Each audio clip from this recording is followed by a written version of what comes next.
যে ম্যাটটা দেওয়া আছে সেটা হচ্ছে স্পেয়ার ট্রাভেলস at 7 km/h হচ্ছে যেটা আমাদের speed the solution in the tank is prepared by putting 20 liters of spray concentrate containing 0.1 kg per liter of active ingredient AI into a 200-liter tank and filling it with water. The nozzles of the sprayer are spaced 760 millimeter apart and each delivers 2 liter spray per minute at 200 kilopascal pressure. What is the application rate of AI?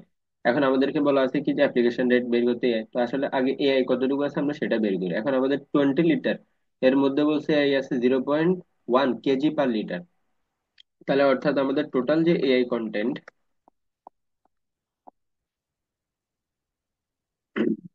সেটা হবে কত? 20 লিটারে আছে 0.1 per litre. হ্যাঁ, তাহলে আমাদের 0.1 KG আছে পার লিটারে, আর আমাদের টোটাল যে অ্যামাউন্ট সেটা কত? 20 লিটার। তাহলে জাস্ট 20-র সাথে সেটা গুণ করলে কত আসে? 2 কেজি। এখন আমাদের এখানে আসলে নজেল সংখ্যাটা বলা নাই, তো আমরা ধরে নিলাম যে নাম্বার অফ নজেল হচ্ছে 2। যেহেতু বলা আছে কি the spheres are spaced to 760 millimetre apart, তাহলে কি দুইটা, নিশ্চয়ই দুইটার মধ্যে ডিস্টেন্সটাই দেওয়া আছে 2। এখন যে উইড কাভার্ড, এখন যে দুইটা স্প্রেয়ার বা দুইটা নজল যেটা আছে তারা কি উইড অফ স্প্রে, এটা কত হবে? এখন আমরা ধরলাম যে এখানে একটা নজল, এখানে একটা নজল, এই দুইটার মধ্যে ডিস্টেন্স কত দেওয়া আছে? 760 মিলিমিটার, অর্থাৎ সেটা কত আমরা যদি সেন্টিমিটারে কনভার্ট করি? 76 সেন্টিমিটার। এখন আমরা যেটা এর আগের ম্যাচে দেখাইছিলাম যে দুইটা একটা আরেকটার উপর ওভারল্যাপ করে, তো এখন এই দুইটা যদি ডিস্টেন্স 76 মিটার হয়, তাহলে কি এতটুকু থেকে এতটুকু, হ্যাঁ, এই যে ডিস্টেন্স সেটা হচ্ছে 76 মিটার। তাহলে কি প্রথম নজলটা নিশ্চয়ই এখানে কত, তার অর্ধেকটা এদিকে দিছে আর অর্ধেকটা এদিকে দিছে। আবার দ্বিতীয় যে নজলটা সেটাও কি তার অর্ধেকটা এদিকে অর্ধেকটা ওইদিকে দিছে। তাহলে কি এদিকেও তো আরো অর্ধেক, 76-এর অর্ধেক বাকি, এদিকেও তো 76-এর অর্ধেক বাকি। তাহলে টোটাল যে আমাদের যে উইড অফ স্প্রে হবে সেটা কত হবে? 76 × 2, তাহলে সেটা আসে কত? 152 সেন্টিমিটার। এটাকে যদি আমরা মিটারে কনভার্ট করি তাহলে আসে 1.52 মিটার। যেহেতু আমাদের দুইটা পেয়ারের মাঝখানে ডিস্টেন্সটা কত? 76 সেন্টিমিটার, তাহলে এতটুকু হচ্ছে 76। এখন এখানে কি আছে? 76/2। এখানে কত আছে? 76/2। যেহেতু সে 76-এর অর্ধেক এই স্প্রেয়ারের আর অর্ধেক কি ওই স্প্রেয়ারের, ঠিক আছে, তাহলে কি এর বাকি অর্ধেক তো নিশ্চয়ই এদিকে আছে, আর স্পেয়ারের বাকি অর্ধেক এদিকে আছে, তাহলে সেটা কত? 76/2। এদিকে কত? 76/2। তাহলে 76/2 প্লাস 76/2 হলে কত হবে? সেটা 76। তাহলে এখানে ভেতরে আছে 76 আর দুইটা মিলে 76, এই জন্য আমরা কত 76 × 2 দিয়েছি, এই জন্য সেটা আসে কত? 152 সেন্টিমিটার। মিটারে কনভার্ট করলে কত? 1.52। এখন বলা আছে প্রতিটা নজল 2 লিটার করে কি স্প্রে করে। তাহলে আমাদের যে টু নজল ডেলিভার্স কতটুকু হবে? টু নজল ডেলিভার্স 2 × 2, অর্থাৎ 4 litre per minute.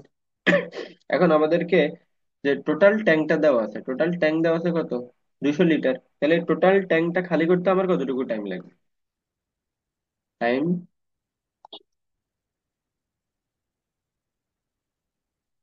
Required to empty the land tank, the tank, তাহলে সেটা হবে কত? 200। যেহেতু 200 লিটার, এবং আমাদের যে নজল গুলা, দুইটা নজল মিলে প্রতি মিনিটে কতটুকু এমটি করতে পারবে? 4 লিটার। তাহলে সেটা আসে 50 মিনিট। এখন আমাদের ট্যাঙ্কের মধ্যে তো 0.1 কেজি/লিটার হারে এআই এআই ছিল, অর্থাৎ অ্যাক্টিভ ইনগ্রিডিয়েন্ট ছিল, যেটার পরিমাণ কত? 2 কেজি। তাহলে আমাদের এই যে 2 কেজি এআই কন্টেন্ট সেটা এমটি করতে আমার কতটুকু টাইম লাগবে সেটা এখন আমরা বের করবো। তাহলে আমার এআই কন্টেন্ট এমটি করতে টাইম লাগবে, MT rate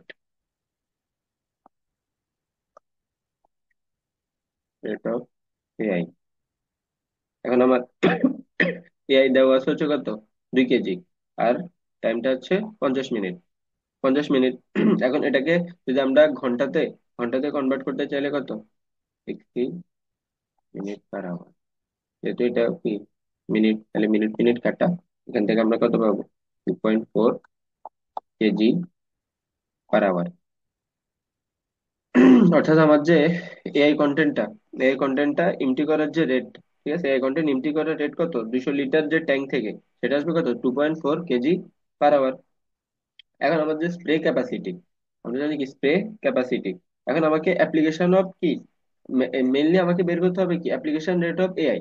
application rate of AI বের করতে হলে যে আমার যে এমটি রেট অফ এআই কন্টেন্টটা, এই যে এমটি রেট অফ এআই কন্টেন্টটা, সেটাকে আমার কি দিয়ে ভাগ করতে হবে, স্প্রে ক্যাপাসিটি দ্বারা ভাগ করতে হবে। তাহলে আমার যে স্প্রে ক্যাপাসিটি সেটা কত,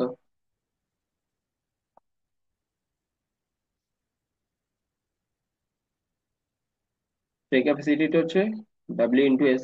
ডাব্লিউ হচ্ছে কি আমাদের টোটাল উইড, আমার টোটাল উইডটা কত পেলাম আমরা, টোটাল উইডটা পাইছি 1.52 মিটার। টোটাল উইড হচ্ছে 1.52 মিটার ইন্টু আমার স্পিডটা কত দেওয়া আছে, 7 কিলোমিটার পার আওয়ার।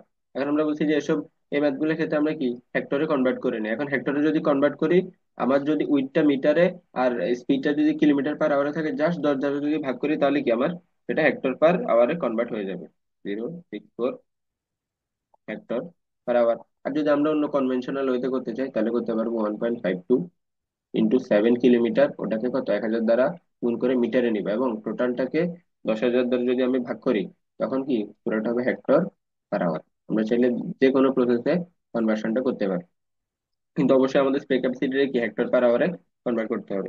এখন আমার যে total application rate of AI, আমার যেটা মেইনলি চাইছে মেসেজে, application rate of AI, application rate of এআইটা হবে কি, আমার টোটাল যে এমটি রেট অফ এআইটা আছে, এমটি রেট অফ এআইটা কত, 2.4। এমটি রেট অফ এআইটা হচ্ছে 2.4, সেটাকে কি আমার স্প্রে ক্যাপাসিটি দ্বারা কি আমরা ভাগ করবো 1.064। তাহলে আমার অ্যাপ্লিকেশন রেট অফ এআই হবে কত, 2.26 কেজি পার হেক্টর। এখন এটা মানে কি, আমার ট্যাঙ্ক থেকে এআই কন্টেন্ট অর্থাৎ অ্যাক্টিভ ইনগ্রিডিয়েন্টসটা কত যাচ্ছে, 2.4 কেজি প্রতি আওয়ারে। হ্যাঁ, 2.4 কেজি প্রতি আওয়ারে বের হচ্ছে। আর আমার স্প্রে ক্যাপাসিটিটা কত, 1.064 হেক্টর পার আওয়ার। তাহলে আমি অ্যাপ্লিকেশন অর্থাৎ ফিল্ডে কতটুকু অ্যাপ্লিকেশন করতে পারবো, আমার ট্যাঙ্ক থেকে বের হচ্ছে 2.4 লিটার, আর আমি আহ, প্রতি হেক্টর পার আওয়ারে, প্রতি হেক্টর, হ্যাঁ প্রতি ঘন্টায় প্রতি হেক্টরে দিতে পারবো কত, 1.06। তাহলে আমার টোটাল অ্যাপ্লিকেশন রেটটা কত আসবে, 2.26 কেজি পার হেক্টর। এটা হচ্ছে কি আমার অ্যাপ্লিকেশন রেট।